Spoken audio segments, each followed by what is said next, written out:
emergency medicine. They have just reminded us that this session is being recorded, so those who do miss the session will be able to catch it. It will be uploaded a little bit later today. But welcome to those who have joined.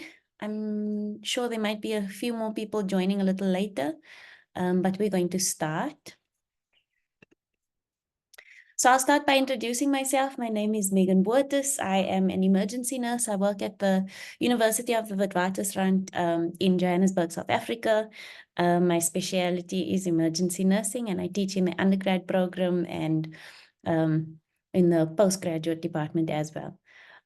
So this afternoon's topic is on clinical judgment and recognizing the acutely deteriorating patient, which I'm sure for some of us we're quite familiar with, but there are a few things we're gonna remind each other about this afternoon and recap on how some of this theory, because clinical judgment is really a theory, how it ties in with our emergency nursing practice.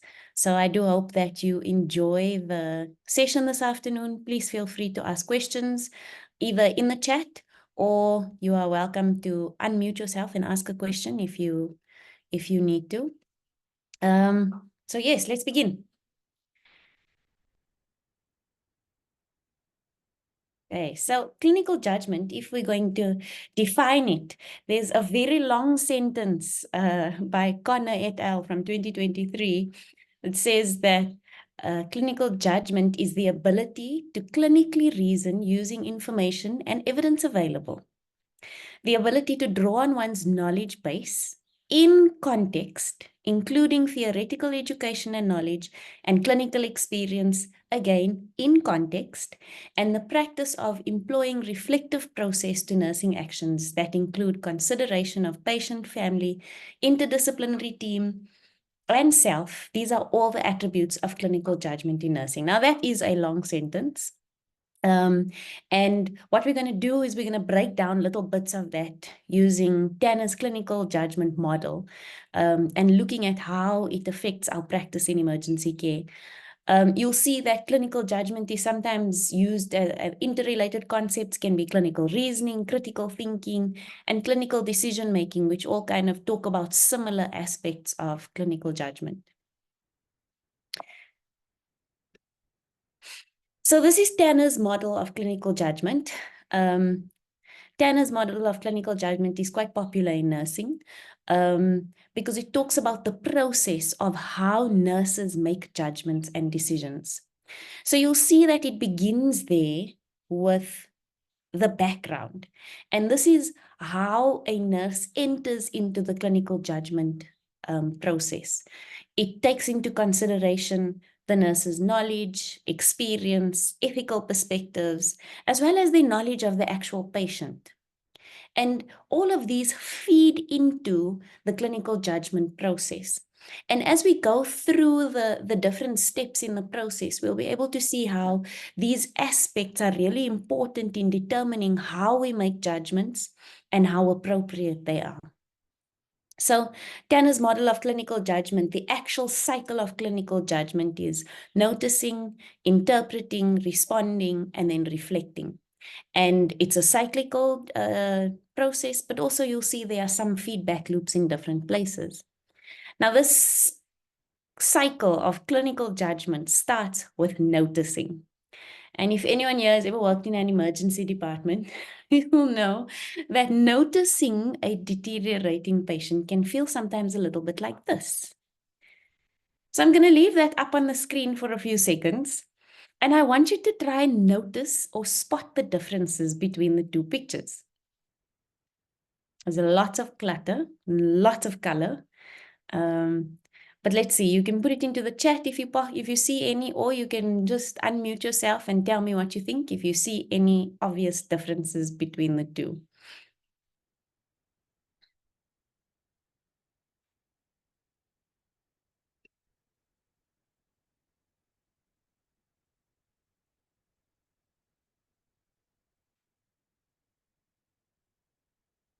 The pillows, yes, I see. The apple. Okay, I see that. So what about the pillows and the apple? You're telling me to look at structures, but you're not really telling me what the difference is.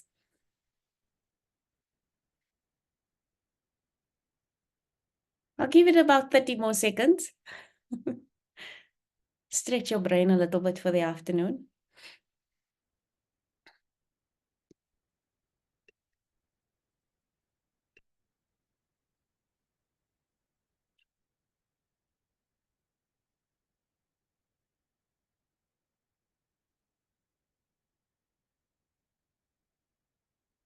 Okay, yes, the pillows are different colors, yes.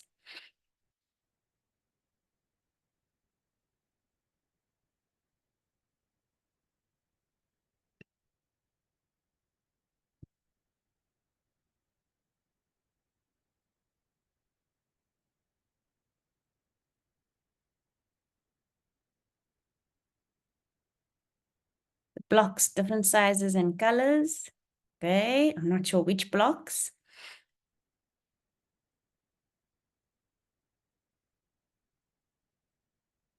Different shapes of the puzzles. For those who have just joined, yes, we're doing a bit of a mind exercise this morning. Can you spot the difference? Okay, I'm going to show you what the differences are, and you can see if you got them. There are 10. So here we go. So if you can see there, the colors are different in the shape of the circle on the top. There are differences in what's missing and what's not there. There are some shape differences in the shape finder. You'll see the bean bags or pillows at the bottom are different colors. The 8 is missing from the yellow pad on the far right of the screen. So if you got all 10, fantastic. If you didn't, then you're like me and you struggled, and I took very long to figure them all out. And if you think about it, this is kind of what it's like in an emergency department. There's lots of clutter, there's lots of noise. It's very difficult to pick up or notice subtle changes in our patient's condition. And that's exactly where the clinical judgment model starts. It's on noticing. Now, Samini et al. Says that when a patient is deteriorating, subtle changes begin to appear within 6 to 8 hours before the patient's condition worsens significantly. So in that 6 to 8 hour period before the patient's condition worsens, you'll find that there are subtle changes, often ones that we don't pick up on or don't pay attention to. And Jerry et al. Says that these 5 are the most common signs that a patient is deteriorating. It's a change in respiratory rate, heart rate, temperature, oxygen saturation, and systolic blood pressure. And what's interesting about these 5 are that they are not invasive diagnostic investigations. They do not require a high level of sophistication. They're pretty basic information that we can obtain from our patients. And what I've actually pointed out here is that the first 3, you don't even need a machine for these 3. You could count a respiratory rate, a heart rate, and feel for a temperature of a patient without the use of any equipment or machinery. Oxygen saturation, obviously, we need a SATS probe, but even with blood pressure, we can determine the blood pressure and perfusion of a patient using capillary refill. So these are huge indicators that our patient's condition may deteriorate. And the highlight here is that these are all nursing assessments. They're very basic, and they're things that we should start paying attention to, which we don't really. When we teach the basic emergency care course, it's always interesting to know how many nurses are still actually counting a respiratory rate and counting a heart rate. And I mean, in all honesty, it takes about 30 seconds to count a respiratory rate. And yet we don't. We sometimes ignore that very, very important aspect of our clinical assessment. So what about the other things? The not so clinical data, the things that are telling us our patient's condition is changing. These are things like the patient's disposition. Is the patient suddenly becoming more and more confused or restless and agitated? And those things don't always present as obvious as a patient becoming psychotic. These are the patient that's becoming agitated, wanting to leave, confused about who you are if you've introduced yourself before. There's subtle changes, not always obvious. What about nausea and loss of appetite? Patient says they're suddenly feeling a bit nauseous. Are those things that we pay attention to or that we kind of brush aside? What about sudden or worsening pain? So a patient may have mild to moderate pain and suddenly it's worsening, or there's a sudden new pain. And also diaphoresis is one of those things. Our patient is suddenly sweaty, feeling cold, there's a change in their temperature. These are more subtle changes that we don't always pay attention to, and which require us to actually spend a few seconds with our patient, because we wouldn't notice restlessness or agitation or a change in mood and disposition if we haven't spent longer than 2 minutes actually communicating with our patient. So these are other subtle signs that there's a change in our patient's condition. So let's look at this scenario. We have a 24-year-old male who's brought in after sustaining blunt trauma to the head in a mugging. He was assaulted to the head with a bottle. He sustained a laceration to the right parietal scalp, which is oozing blood. The patient's GCS is 15 out of 15, but complaining of severe pain to the head. When you are assessing this patient, which changes or which symptoms would alert you to a deterioration in this patient's condition? I'm going to give you a minute to pop some answers into the chat. So tell me, which subtle changes could tell you that this patient's condition is deteriorating? I'm having a look at the chat to see if there's anyone.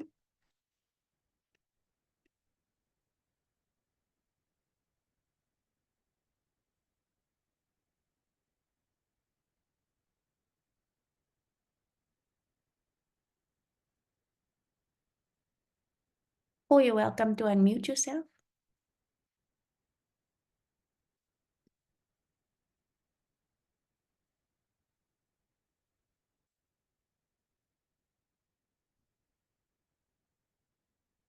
No one? Okay, so confusion, nausea, change in vision. Good. So, and it'll be those subtle changes, right? Patient is suddenly feeling nausea. And when you talk about change in vision, this is your patient that suddenly is saying, please, can you switch off the lights? They're developing photophobia. They're not vomiting yet, but they're feeling nauseous. There's no appetite. They don't want to drink anything. They're slightly confused. Those are some of the subtle signs that we would notice that our patient is deteriorating. But do you see how for those things to be picked up, you actually need to be able to be having a conversation with the patient. You wouldn't know if your patient is deteriorating if you haven't stopped to notice. So if we were to ask, what are some of the barriers to noticing?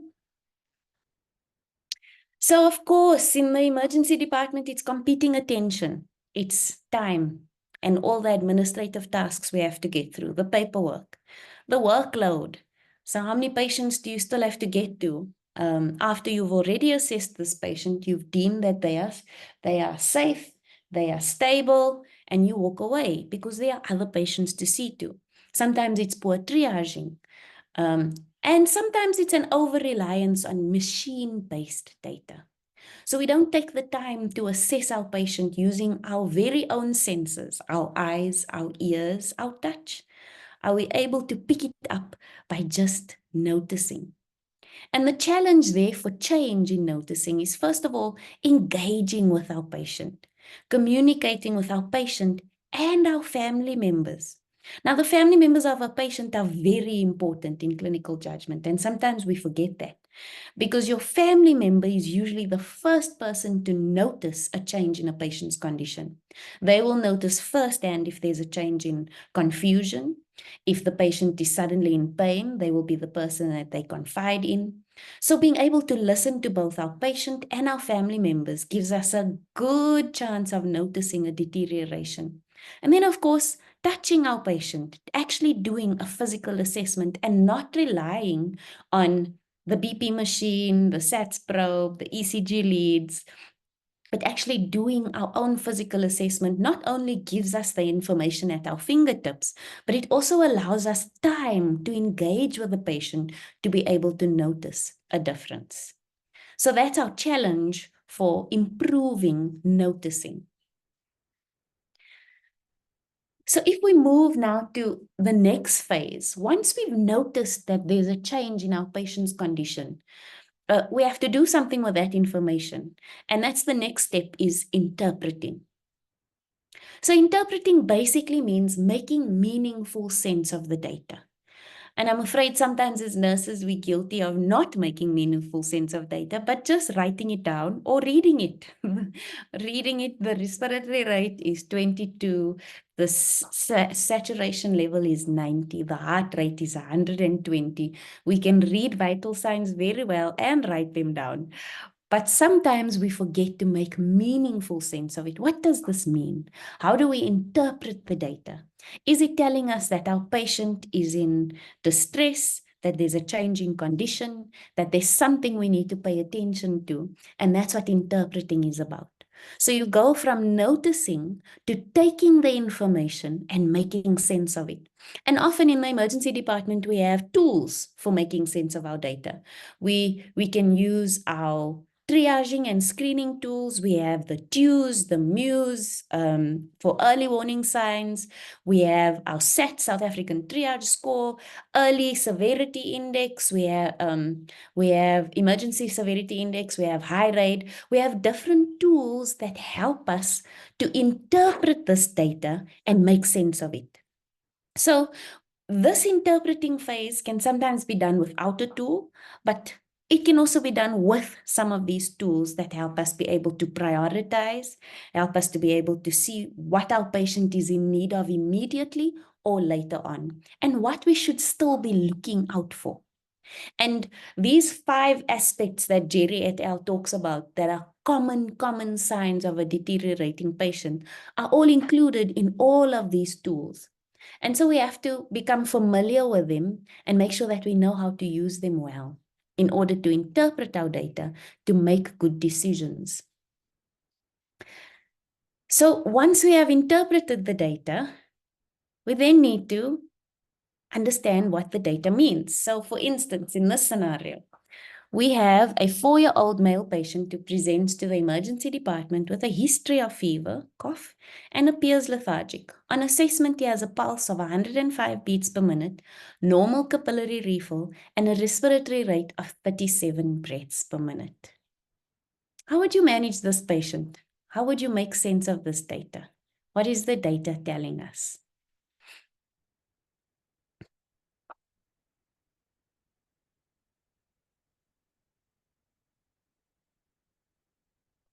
Is there anyone in the chat that would like to give it a go?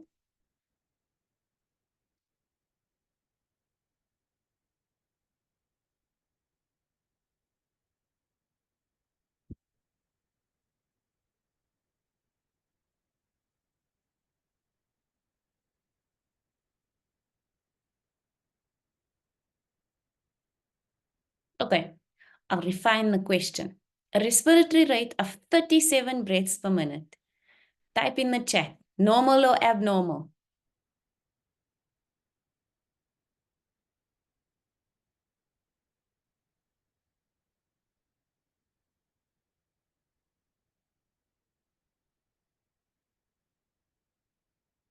Abnormal, abnormal.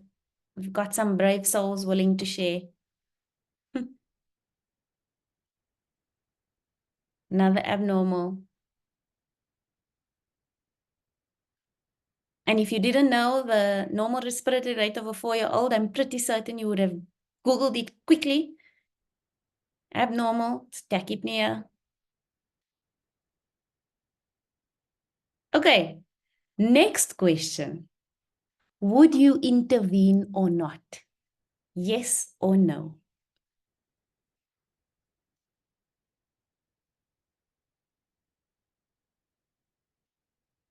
Okay, we've got one yes. Another yes.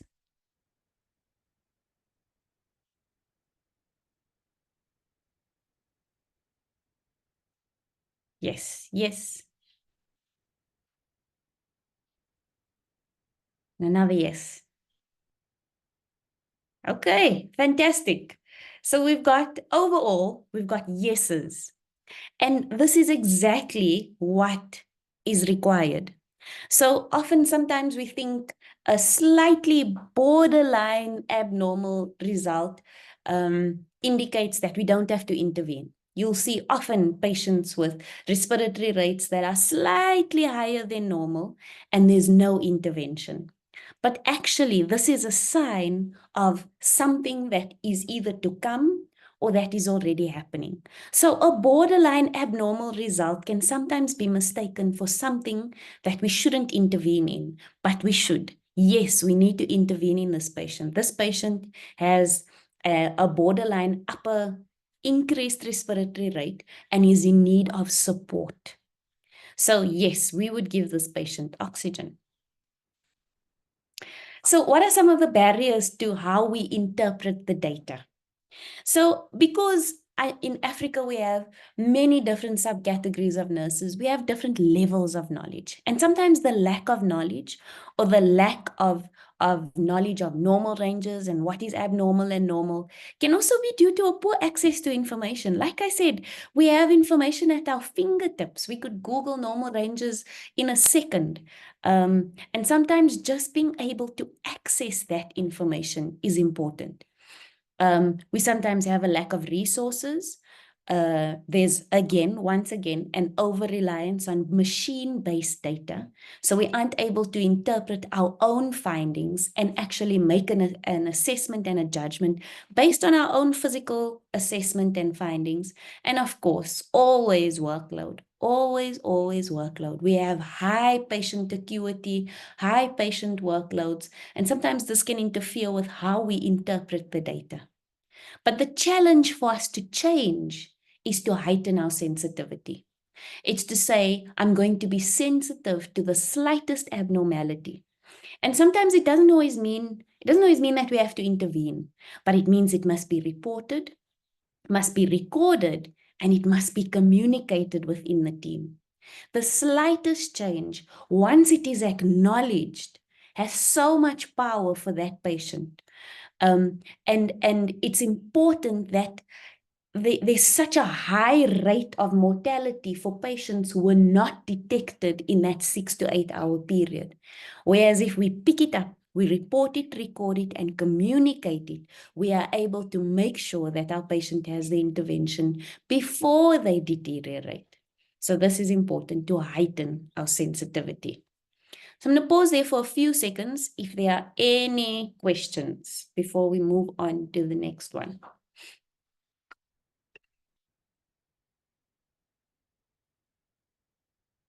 Yes, yes. Nyalela, please go ahead. I see your hand is raised. Hi, Megan. Good afternoon. Good And afternoon. to the other colleagues as well. No, most of the time I always say before reporting, you need to do something. I don't know, maybe somehow in that box, once you identify that is a problem, maybe you can do something before you start reporting because you may want to report and the person that you want to report to is not around the doctor, maybe is far away. And sometimes maybe that before reporting, do something, whatever that first thing that you do nursing management, any form of management, just to, to lessen the damage and so forth. Yeah. And the other thing, Megan, I was looking at the other slide on the left-hand side, workload. Is it that equivalent to staff shortages? Because maybe someone would define workload in a different way as it is to staff shortages. That is like chronic kind of thing, and workload is more like an output on that particular day. So do you say it's equivalent to staff shortages? Because that's what most of the time people complain about, we're short staff. And then that is mostly one of the barriers, honestly, to interpretation or to do anything of that sort. Yeah, thanks, Nyalela. Where are you from, by the way? I'm from Durban, UK. Okay, lovely. Fantastic. Welcome. So yes, I'm going to start with your first question, which is about intervention. So you'll see that what follows from interpretation is actually responding. And the responding is where you have to intervene. Now, the reason why reporting is here before intervention is because sometimes you have staff who are unable to intervene immediately. It's beyond their scope, it's beyond their competency, but it is important to make sure that whatever you found is reported and communicated. But absolutely, you need to intervene, and that's what we get into in the next phase. And then when you're talking about workload, yes, that for me, I know it came up on both slides, because workload can mean both the immediate overload of patients on a specific day, as well as the shortage of staff, on which, like you say, is chronic. It's chronic in most of our EDs across Africa, where there's this chronic burden of workload because of a staff shortage and because of patient numbers. But what we're trying to say here is that these are mechanisms that help us to heighten our sensitivity, even in the face of high workload. So even when there's a high workload, high patient turnovers, we need to be able to make sure that these are the things we do to heighten our sensitivity: reporting, recording, communicating, and then being able to mount a response. So thank you for that, that contribution, Nyalila. Is there anyone else before we move on?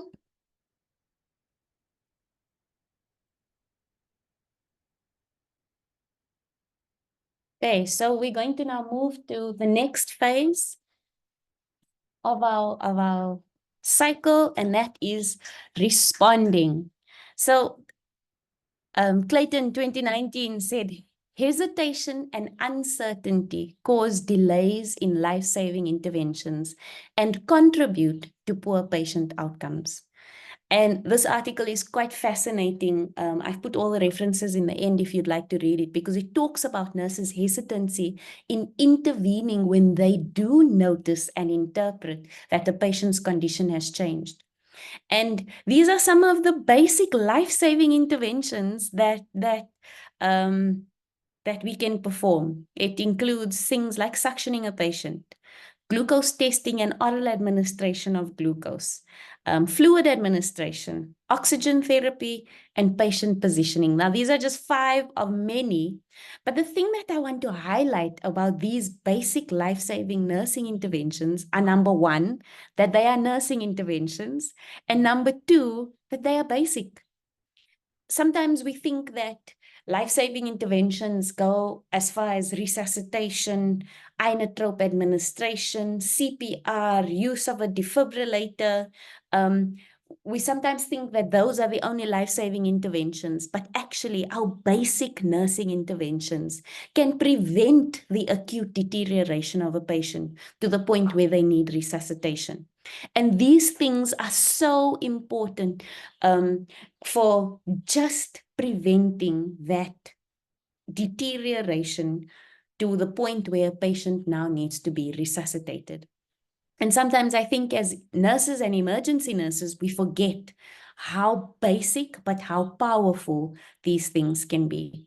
So responding is important.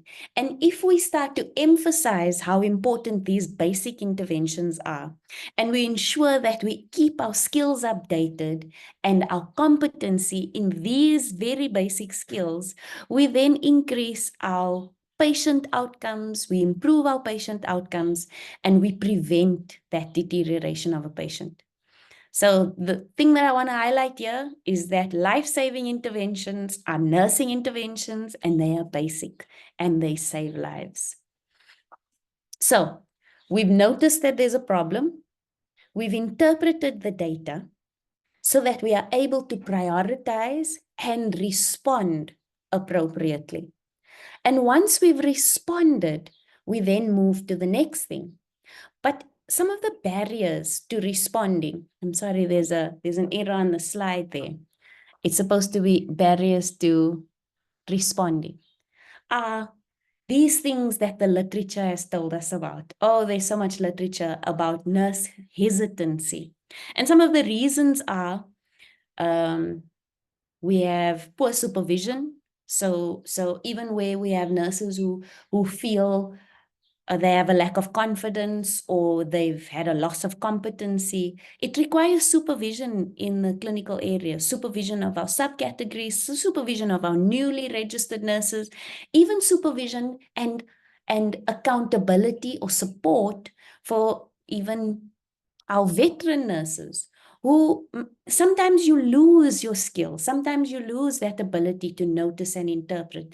And that's where teamwork and collaboration comes in to boost that confidence. And then, of course, also we don't respond sometimes because there's a lack of resources. It's difficult to respond to a patient needing oxygen when there's a lack of oxygen. So those are very real challenges that we have to acknowledge. And then the challenge for change is to act fast. And the first thing I want to emphasize there is to maximize our scope of practice. I think there's a tendency in nursing to minimize our scope of practice. We tend to do as little as we possibly can and not to the maximum of what we have been trained to do and what we can do within our level of competency and within our resources. And I think that's the first step, is to look at what was I trained for, what are the skills that I possess, and how can I maximize those skills, and not just leave it for someone else because there's someone else to do it. And then, of course, teamwork. Teamwork is so important in emergencies because we are able to bring different strengths and different skills. And then the other challenge is delegation. So we know that when we are delegating our team, we need to keep in mind their skill set, their scope of practice, and make sure that there's sufficient supervision and accountability to make sure that our patients do get not only the recording of their data, but they actually get a response. And then, of course, keeping our clinical skills updated. So those are the challenges for changing the way we respond to patients. And then lastly, there's this buzzword about reflection and reflection in practice. And it's something that I personally have struggled with, specifically in an emergency department context, because reflection is not always a luxury when you have no time and when it's busy and there's so many patients. But I found that these definitions really help me put it into perspective. So I hope that it helps you. There are two types of reflection. You have reflection in action and you have reflection on action. Now, reflection in action refers to the nurse's ability to read the patient and how the patient is responding to what you have just done. So it's not just about coming back and rechecking the blood pressure after you have started fluids. It's about watching to see how the patient has responded. Have the other signs of dehydration resolving? The things that I noticed in the first place, how are they responding to what I have just done? And it's important that we reflect in action so that we are able to determine, have our responses and interventions appropriately addressed the problem? Because if it hasn't, then we have not prevented an acute deterioration. We have not managed to fix the problem, and we need to then start the cycle again. So most of this reflection is quite difficult to pick up. It's not obvious. You need to actually go and break down what were your expectations when you started the assessment and why wasn't it achieved, or was it achieved? So that's reflection in action. It's basically, while I am busy with my patient, I'm reflecting on my interventions and how the patient is responding. Then you have reflection on action. And this is subsequent to the clinical learning cycle. And it's a cycle that shows what the nurse gains from the experience, what it contributes to their ongoing clinical knowledge development, and their capacity for future situations. So basically, you're asking yourself, what did I gain from this experience? What clinical knowledge have I developed? And how will this change my clinical judgment going forward? So it doesn't require a long journal entry, which is sometimes how we do it in nursing education. We make our students write journal entries or reflection pieces. And sometimes that's impractical when you're doing it in practice. So what we're saying is that all it requires is a moment to pause. Pause on your actions. Identify what knowledge you've gained, or what knowledge gaps you have. So I've just assessed this patient's respiratory rate. I actually didn't know the normal range. I had to Google it. What is the way forward? Perhaps I need to go back and look at the normal ranges for children. So it's a quick reflection on what have I gained? What are the gaps? What can I do going forward to make it better? And that's reflection in practice in a nutshell. So, we need to go back. The last part of Tanner's clinical judgment model is that everything takes place within context. So you'll see that in the clinical judgment model, context is like an umbrella underneath all of the aspects of the model. So the context determines a lot of what the nurse brings into the cycle. So the nurse's knowledge, experience, ethical perspectives, all of those things are determined by their context. It's where you are situated. What are the cultural values and norms? What is the educational system of your context? All those things determine what you bring into the clinical judgment process. Then once you start, you need to be able to keep in mind this context when you are noticing, interpreting, and responding. You need to, first of all, know your limitations. You need to know your scope of practice. You need to know your competency and your skill level. And then you need to know your resources. What's available at this specific facility right now? And the reason why you need to know your resources is because it will determine your response. Is my response going to be to intervene immediately or transfer immediately? What are my best options available when I respond to what I have found in this patient's condition? What is the next level facility? Is it appropriate? Do I have the appropriate resources to get the patient from one facility to the next? Those things all determine how we respond to what we have found. And then, of course, lastly, knowing your team. Knowing your team is very important to know who you need to call in an emergency, how you need to respond, how to delegate tasks, how to delegate roles in order for your response to be appropriate to what the patient's needs are. And lastly, which isn't on the slide, is about knowing your patient context. Knowing who your patient is, who the patient's family is, what are the cultural preferences. All those things determine how we respond to this patient appropriately. So before we go on to the last slide, I see there's something in the chat. I see it's just Emmanuel telling us about the next webinar. If we have any questions, please put it into the chat or unmute yourself, raise your hand, and let's talk a bit about what we've spoken about. So we've spoken about responding, reflecting, and how context is so important in developing our clinical judgment. Any comments or questions?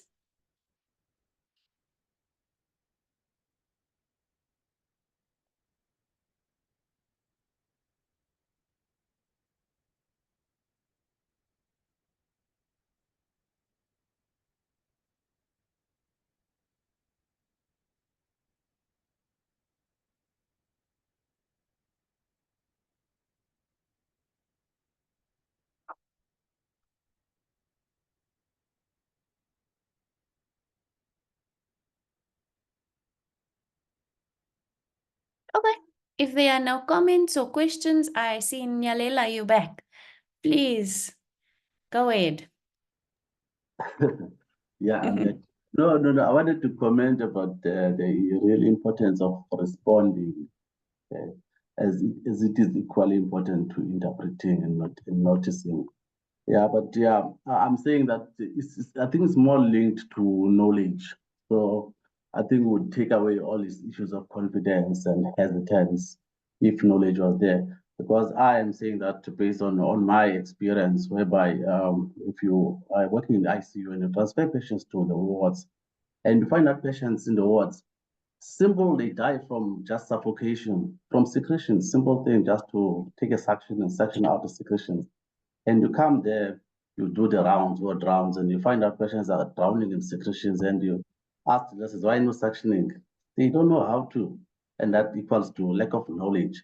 So I think what we need to preach is to as high care people or ICU people or trauma people, just to cascade the knowledge to the other lower levels, because really, as we know, if you go around, you go to ICUs, you find out people are knowledgeable, they do the right thing.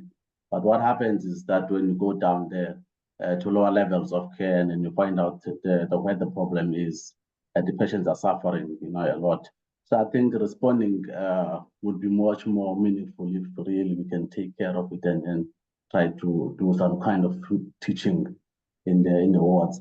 And I can think of one of the nurses in terms of responding. He was reporting, writing, and then the patient was deteriorating. Sugar was coming down, and then we asked, like, why are you not reporting? Why are you not doing anything about it?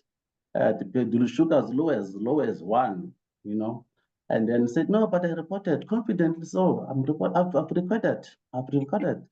And I'm waiting to report. The doctor once comes in, and then you're not doing anything. So I think response really is something that we need to take out of this presentation and then preach in other cascades. And also the issue of delegation. I think again, as regards we delegate, but I think acceptance of delegation, because sometimes you work with older or senior staff who are hesitant to do things, and then you try to delegate, please bring this, bring that, and they feel offended. Like, how come you will send me to bring a syringe and all that, And we're in a major situation, we're trying to restate the patient. So everyone, like saying, I know your team. Sometimes you're with people who are resistant to be sent to bring the syringe, bring suction, bring that. So I think that's another thing. Yeah, we do need to be conscious, as a self-reflection in terms of if you found yourself being sent to do something, just do that, because it's a part of the teamwork. Yeah, thanks. That's what I wanted to comment about. Thanks for the great presentation, Miguel. Thanks, Nyalala. That's very important, and that's why we spoke about maximizing your scope of practice and not minimizing it, not waiting for the next person to do something, but doing what you can to the best of your competency. I think is very important, and to really get rid of that hesitancy to intervene. So yes, that's an important contribution. Thank you. If there's nothing else, we're just going to look at our key takeaways. And I think Nyalala already pointed out some of them. And it includes increasing our sensitivity to patient cues.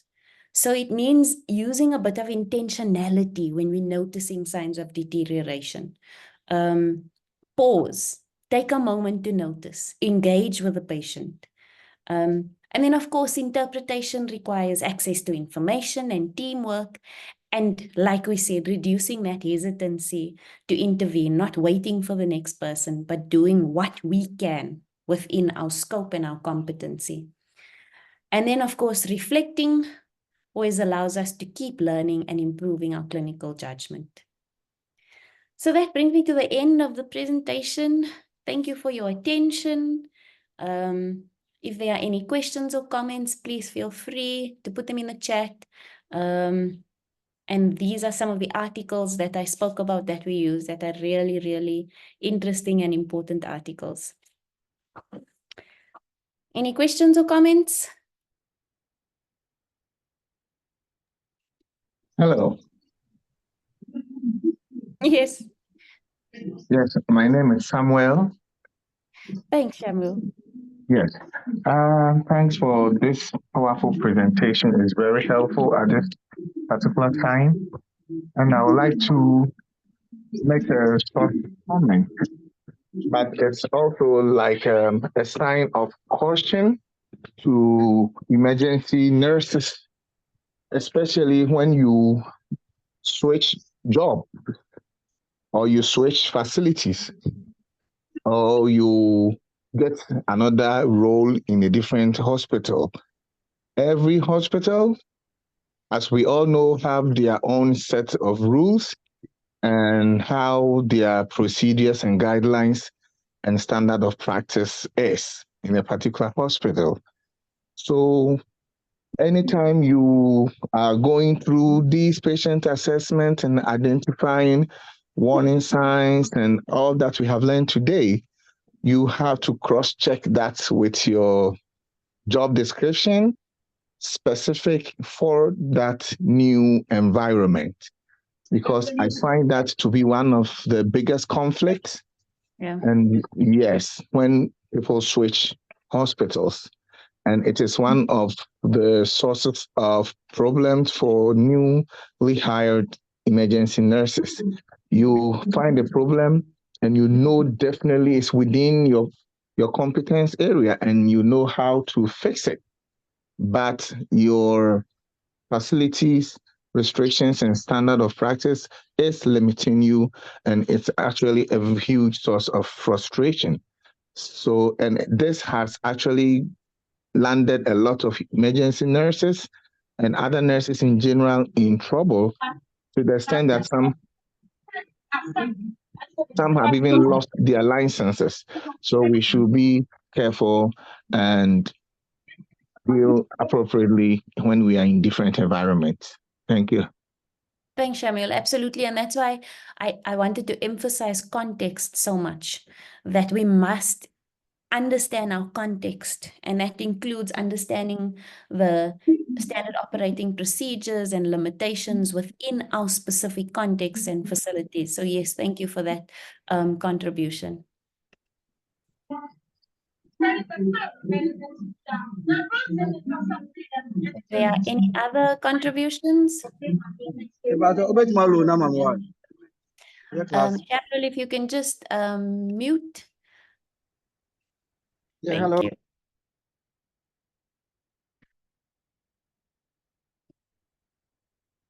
Okay, thank you very much, everyone. I'm going to give over to Emmanuel as we've come to the end of the presentation. Thank you for your contributions and for listening.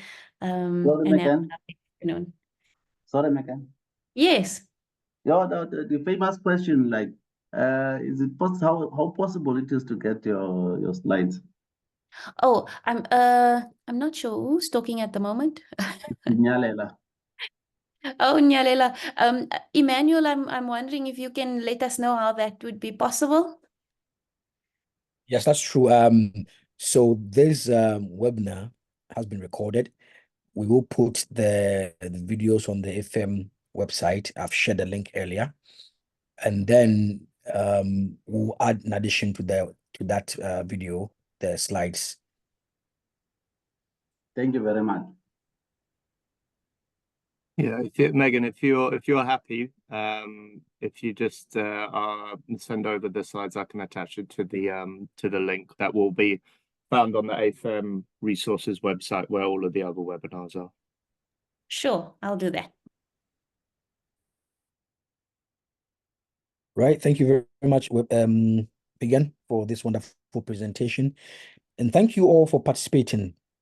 We'll be announcing the next webinar in due course, and we are hoping that you all make yourself available again to join us. Thank you very much, and wherever you are, enjoy the rest of the day. Thank you. Bye.